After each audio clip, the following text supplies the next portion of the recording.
kalau pemimpin itu mendekat, itu rakyat sebenarnya juga akan mendekat. Tapi kalau pemimpin itu jaga jarak, rakyat juga jaga jarak seperti itu. Di masa pemerintahan Pak Gubernur Kemendikbud dan Pak Wakil Gubernur Mawardi Yahya ini kan sebenarnya dihadapkan pada kondisi yang kurang baik sebenarnya. Assalamualaikum warahmatullahi wabarakatuh. Waalaikumsalam warahmatullahi wabarakatuh. Pada siang menjelang sore hari ini kita kedatangan tamu istimewa.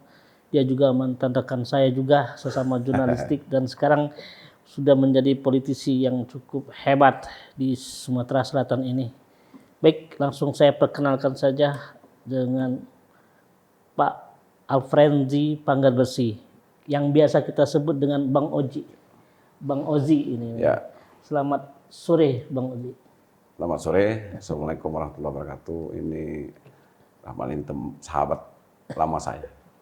Kawan lama di wartawan.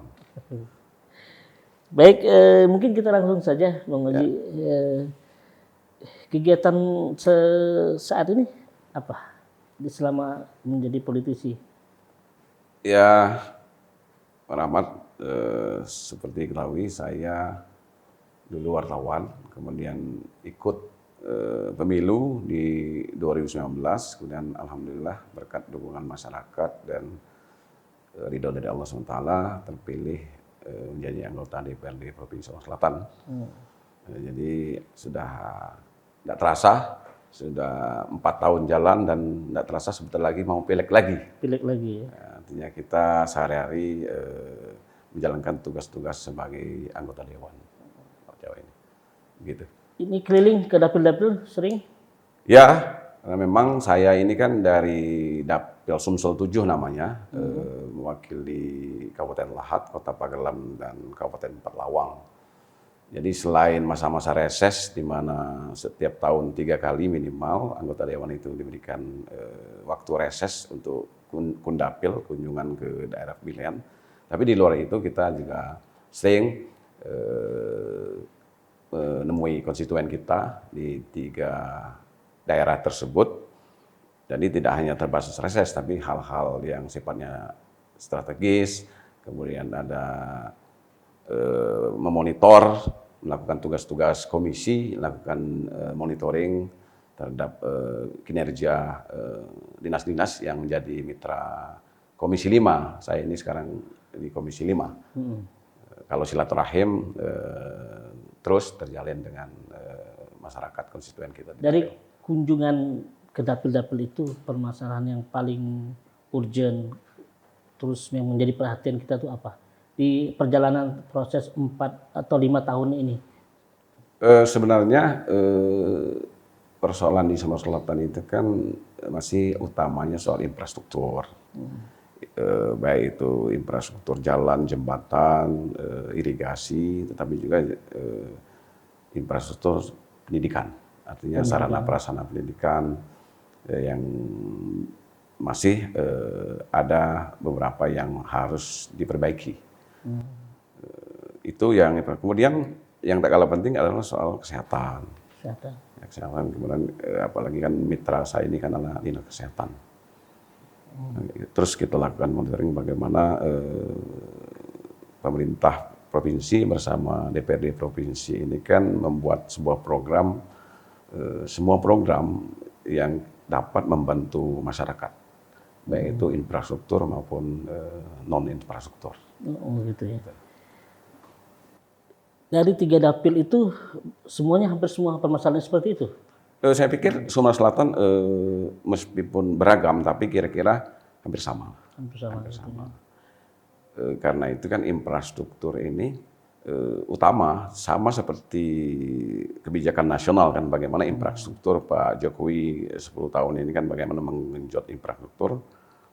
Karena kalau infrastruktur bagus tentu ekonomi akan bangkit. Artinya kalau dibikinkan jalannya, dibikinkan konektivitas antar kabupaten, konektivitas antar provinsi, kemudian konektivitas antara kecamatan, kalau dibuka artinya pasti produksi meningkat. Kalau produksi meningkat, transportasi lancar, logikanya ekonomi masyarakat juga meningkat. Seperti itu.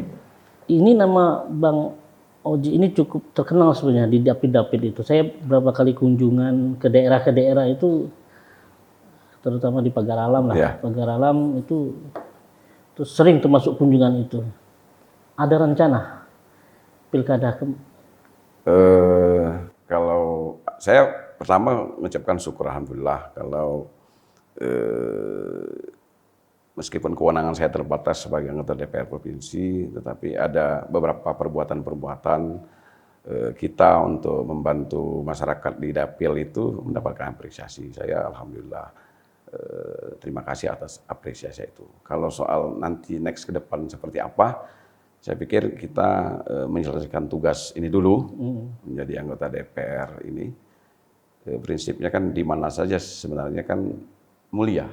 Menjadi legislatif, menjadi eksekutif kan sama-sama mulia.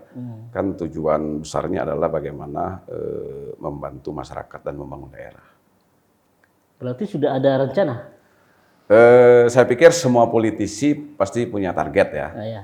Politisi itu punya fase-fase yang harus dilalui. Kita kan tidak bisa juga sekarang. Kalau kita terlalu berkeinginan, tapi masyarakat juga sebenarnya menolak juga buat apa kan? Nanti last minute kita toh kan masih jauh, kan harus ada pileg dulu, pileg pilpres, kemudian beberapa bulan kemudian kan ada pilkada. Nanti kita lihat apakah ada dukungan masyarakat. Saya bukan mengatakan tidak atau iya, tapi kita lihat dalam perjalanan ini kan seperti itu. Anda itu termasuk dekat dengan Pak Herman Deru, bisa dikatakan orang tangan kanannya atau apalahnya seperti itu. Tapi orang itu pasti mengaitkan Bang Oji ini dengan Pak Herman Deru. Termasuk apakah juga banyak pertanyaan ke saya masuk, kemana arah politiknya? Apakah nanti ada di partai yang lama ini, atau seperti nanti ikut ke Nasdem gitu? Ya, pertanyaan ini luar biasa nih, lama nih. Ini benar-benar seorang wartawan kan kita diayunannya dulu, tapi pada saat nanti kita pasti ada pertanyaan yang sangat ke substansi atau ke intinya. Jadi begini, Pak Gubernur Herman Deru itu kami sudah kenal cukup lama ya. Bahkan sebelum dia jadi Bupati Oku Timur 2 periode, saya sudah sering intens berkomunikasi. Ya seperti sahabat.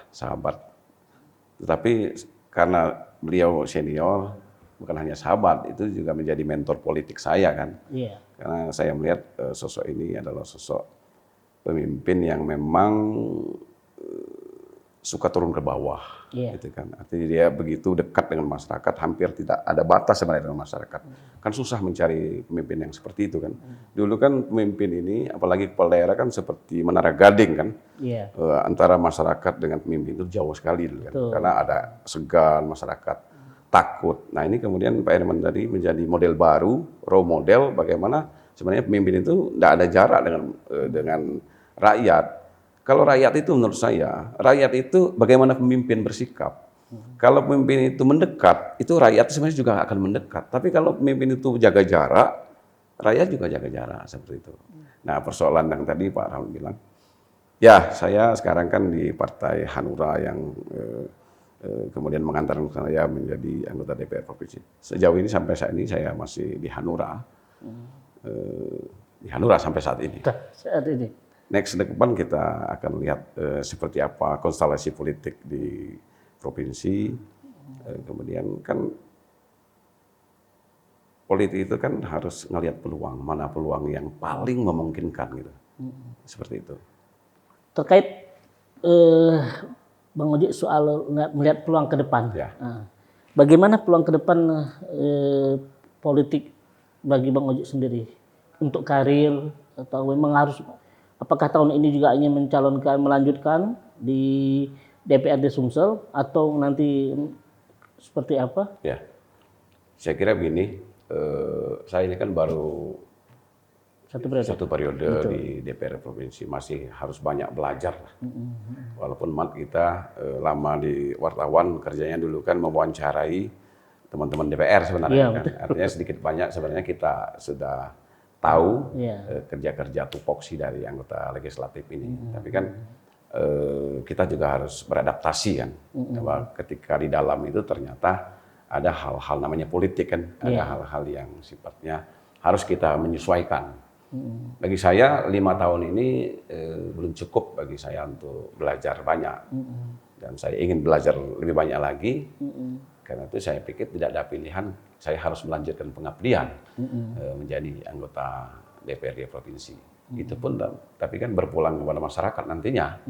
Saya menawarkan diri, masyarakat lah yang sebagai pemegang kedaulatan tertinggi dipercaya atau tidak. Mungkin masyarakat, apalagi masyarakat kan sekarang sudah pintar, informasi banyak masuk tentang figur-figur calon-calon pemimpin itu, akan masyarakat akan punya pertimbangan sendiri nanti. Tantangan ke depan yang mungkin selama ini kan sudah hampir di periode pertama, banyak Bang Oji sudah menemui beberapa dapil, dan memang ada pekerjaan-pekerjaan yang belum selesai kah? Iya, banyak sekali. Tapi yang paling penting, Bung, ke depan itu orang-orang anggota-anggota DPR itu harus makin diperkuat. Artinya dari sisi kapasitas, kompetensi, sehingga bagaimana dia menjadi mitra daripada gubernur ataupun mitra dari kepala-kepala dinas yang membuat program ini. Kenapa harus punya kompetensi dan kapasitas? Karena kalau dia sejajar, dia diskusi dan debatnya sangat baik. Tapi kalau kalau anggota dewannya tidak punya kapasitas dan kompetensi, dia akan sangat mudah kan istilahnya dalam tanda kutip seperti dikelabui gitu kan. Iya, Nah, padahal kita tidak ingin. DPR juga harus kuat, pemerintah harus kuat. Nah, ketika ini sama-sama diisi oleh orang yang kompeten, tentu kebijakan yang akan diproduksi nanti adalah hasil dari musyawarah yang betul-betul dirancang dengan pikiran-pikiran yang sama. Gitu. Sebagai anggota DPR, Anda melihat Sumatera Selatan saat ini seperti apa? Apakah memang maju, mundur, atau biasa saja? Saya pikir untuk menilai itu tentu harus ada raport. Iya.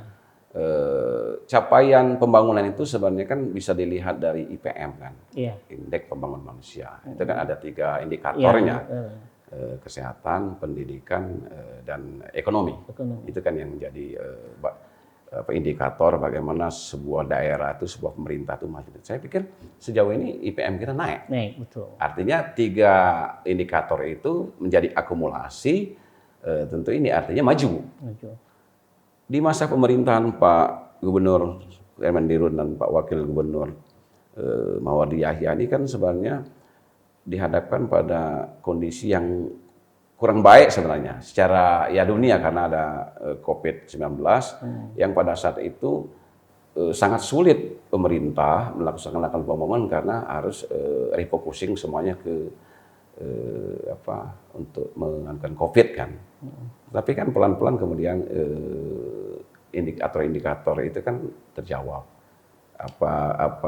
Pertumbuhan ekonomi kita baik, bahkan terbaik di Sumatera kan. Artinya kadang-kadang melebihi tingkat nasional. Ini kan sebuah indikator yang jelas. Indikator yang jelas bahwa kita bergerak maju. Itu satu. Kedua, Bung Rahmat, Pak Herman Deru dan Mawardi kan punya tagline Sumsel Maju untuk Semua. Sebenarnya pesan besarnya adalah bagaimana pembangunan di Sumatera Selatan itu tidak hanya difokuskan pada 1-2 kabupaten, tetapi bagaimana di 17 kabupaten ini pemerintah provinsi hadir untuk membantu kepala-kepala daerah, bupati, wali kota Sumatera Selatan untuk membantu mendorong bagaimana supaya maju. Karena saya di dalam, Bung Rahmat, harus konkret dong, apa yang dibantu oleh pemerintah provinsi. Bayangkan ketika awal-awal COVID, itu 2 tahun hampir semua APBD di kabupaten itu berat untuk infrastruktur. Nah kemudian Pak Gubernur dan Pak Wakil Gubernur punya kebijakan bagaimana ini membantu mereka. Hampir setiap tahun Bung Rahmat itu dana APBD provinsi 1 triliun itu digulirkan untuk namanya bantuan gubernur. Nah, inilah yang konkret untuk membantu bupati wali kota supaya cepat ini. Kalau enggak tuh mereka tidak bisa bergerak. Dapil saya misalnya Pagar Alam, itu kan APBD-nya kecil, 800 miliar. Sementara waktu Covid mereka hampir tinggal 100 miliar lagi yang bisa untuk pembangunan fisik ya. Gimana? Artinya kan sebenarnya stuck kan pembangunan kalau gitu kan. Nah ini kemudian dibantu oleh pemerintah provinsi sebagai koordinator pemerintah pusat, dibantulah seluruh kabupaten kota. Walaupun kan proporsional, itu dengan sesuai dengan kebutuhan. Jadi tidak Sumsel Maju untuk semua itu adalah representasi bagaimana kebijakan ini memang menyentuh di 17 kabupaten secara proporsional. Melihat dari paparan tadi, berarti Anda termasuk menyarankan Pak Gubernur itu untuk terus atau nyalek? Oh, saya pikir Pak Gubernur kan dengan Pak Wakil Gubernur kan 5 tahun ini pasti tidak bisa menuntaskan semua program, itu pasti kan. Karena itu masih banyak PR yang harus diselesaikan. Saya menyarankan ini sebagai adik, sebagai sahabat, juga supaya ini ya dilanjutkan saja. Apalagi kan Pak Gubernur dan Pak Wakil Gubernur kan adalah sebuah contoh pasangan yang harmonis ya. Kan tidak banyak pasangan kepala daerah dan wakil kepala daerah ini yang bisa harmonis. Kadang-kadang baru hitungan tahun, bahkan baru hitungan bulan mereka udah pecah kongsi. Ya. Ini kan sangat sulit sekali Pak. Bagaimana pemerintah itu solid kalau dua kepala daerah dan wakil kepala daerah ini tidak kompak. Ini kan saya pikir ini contoh yang bagus bagi para kepala daerah bahwa kalau dia solid, harmonis, tentu sangat enak menjalankan roda-roda pemerintahan ini. Jadi saya, Pak Rahmat, menganjurkan salah satu politisi yang menganjurkan mereka tetap berpasangan kemudian melanjutkan lagi pembangunan. Daripada nyalek ke DPR RI. Ya, saya pikir kan meskipun tidak kalah mulia, sama aja kan eksekutif dengan legislatif kan sama mulianya. Tetapi mungkin karena passion ya, passionnya artinya memang karakter dan itunya mungkin karena Pak Herman itu kan tidak punya background di legislatif. Beda dengan Pak Mawardi kan. Kalau Pak Mawardi kan jejak politik dia itu kan berkarir dari anggota dewan, menjadi ketua DPRD Oki, kemudian menjadi Bupati Ogan Ilir kan. Itu. Sementara Pak Herman Deru memang ketika menjadi politisi sudah langsung ke eksekutif. Saya pikir passion Pak Herman Deru adalah passionnya di eksekutif. Menurut saya. Karena saya kan sering diskusi sama beliau kan. Oke, kita balik lagi ke soal legislatif. Ya.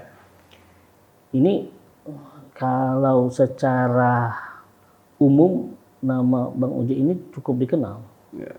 Tapi juga tidak semua orang juga suka gitu kan. Nah, saran Bang Uji terhadap mereka yang tidak suka itu seperti apa sebenarnya?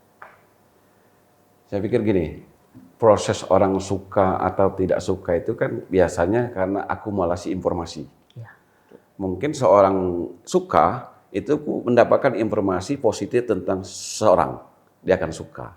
Kemudian orang tidak suka, bisa saja dia mendapatkan informasi yang salah atau informasi yang semuanya negatif, sehingga dia menyatakan tidak suka.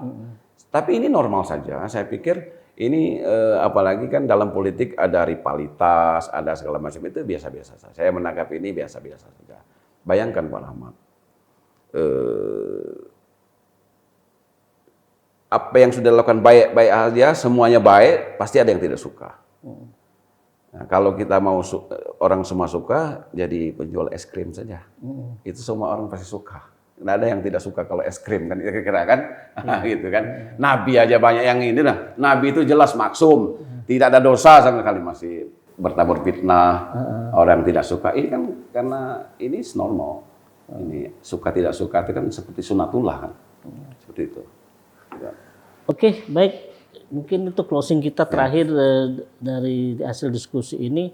Mungkin sebagai penutup bisa untuk closingnya, Bang Oji bisa disampaikan?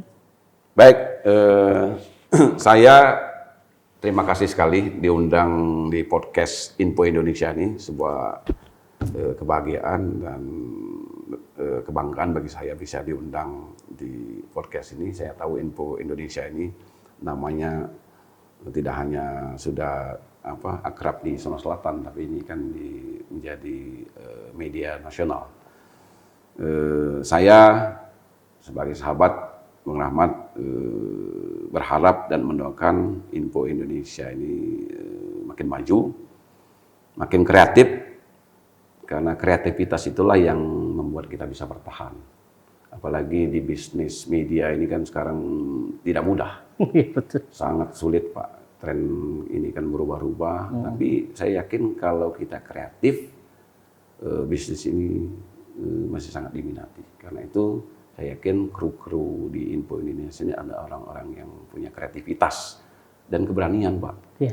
Nggak ada gunanya kreatif tapi tidak berani.